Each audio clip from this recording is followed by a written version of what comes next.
সকল প্রশংসা মহান সৃষ্টিকর্তার নামে। আমার হৃদয় থেকে আমার সকল গুরুকে জানাচ্ছি শতকোটি প্রণাম এবং সালাম। তো হ্যালো ভিউয়ার্স, আপনারা সকলে কেমন আছেন? আশা করি সকলে ভালো আছেন। আমিও আপনাদের দোয়ায় অনেক ভালো আছি। তো ভিউয়ার্স, আজকে যে বিষয়টা নিয়ে আলোচনা হবে সেটা হলো যে কোনো অপদেবতা বলেন, জিন পরি ভূত প্রেত কর্ণী ধ্বনি লাগনা যে কোনো অপদেবতা যে বাচ্চা কাচ্চা ভয় পায় বা কারো জিনগ্রস্ত রোগী বা ভূতগ্রস্ত রোগী বা প্রেতগ্রস্ত রোগী যদি থাকে, তাহলে আপনাকে এই সূরাটি পাঠ করে 7 বার পাঠ করে 7 বার ফু দিবেন, পানির মধ্যে দম করবেন। দম করে কি করবেন, আপনার রোগীর মুখে এই পানিটি ছিটিয়ে দিবেন। তো তার আগে আমি একটা বিশেষ কথা বলতে চাচ্ছি, যারা দূর থেকে আমার এই ভিডিও দেখতেছে তাদের সকলকে জানাচ্ছি আন্তরিক শুভেচ্ছা। তো আপনারা চাইলে আমার কাছ থেকে কাজ করে নিতে পারেন, যে কোনো ধরনের জাদু টোনা বান বিদ্যা, জিন পরি ভূত প্রেত বশীকরণ বিচ্ছেদের উপরে আমি ক্রিয়া করে থাকি। আপনারা লিখিত স্ট্যাম্প অথবা কন্ট্যাক্টের মাধ্যমে আমার সাথে কাজ করে নিতে পারেন।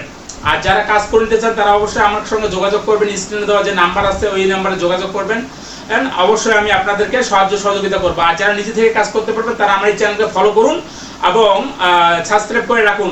যা ভিডিও দিচ্ছি এগুলো দেখে দেখে আপনারা কাজ করতে পারবেন। কোনো তান্ত্রিকের কাছে যাইতে পারবেন না, যাওয়া লাগবে না। যদি আপনি আপনার কর্মক্ষমতা, আপনার বুদ্ধি দিয়ে, বিবেক দিয়ে যদি আপনি কাজগুলো করতে পারেন, আমি 100% আপনাকে গ্যারান্টি দেবো। যেগুলো আমার ইউটিউবে মন্ত্র দেওয়া আছে সবগুলো মন্ত্রে 100% কাজ করবে, কিন্তু আপনাকে সহি শুদ্ধভাবে কাজগুলো করতে হবে।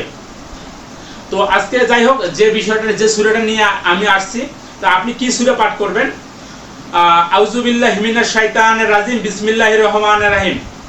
লা ইলাহা ইল্লা আনতা সুবহানাকা ইন্নী কুনতু মিনাজ জালিমিন।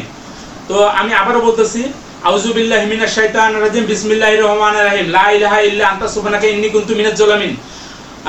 আমি আবার বলতেছি, আউযুবিল্লাহি মিনাশ শাইতানির রাজিম, বিসমিল্লাহির রহমানির রহিম।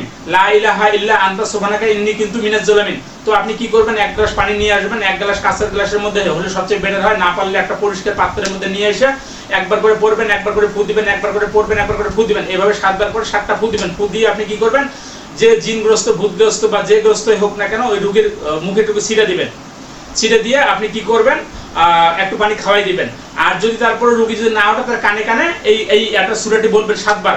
দেখবেন যে আপনার জিনগ্রস্ত প্রেতগ্রস্ত ভূতগ্রস্ত যে গ্রস্ত রোগী হোক না কেন, তার শরীর থেকে এটা চলে যাবে এবং রোগীটা সুস্থ হয়ে যাবে, তাৎক্ষণিকভাবে সুস্থ হয়ে যাবে।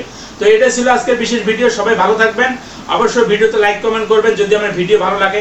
আপনাদের বন্ধু বান্ধবের কাছে অবশ্যই শেয়ার করবেন, যারা আমার এই ভিডিও দেখে তারা উপকৃত হতে পারে। তো এটাই ছিল আজকের বিশেষ ভিডিও। সবাই ভালো থাকবেন।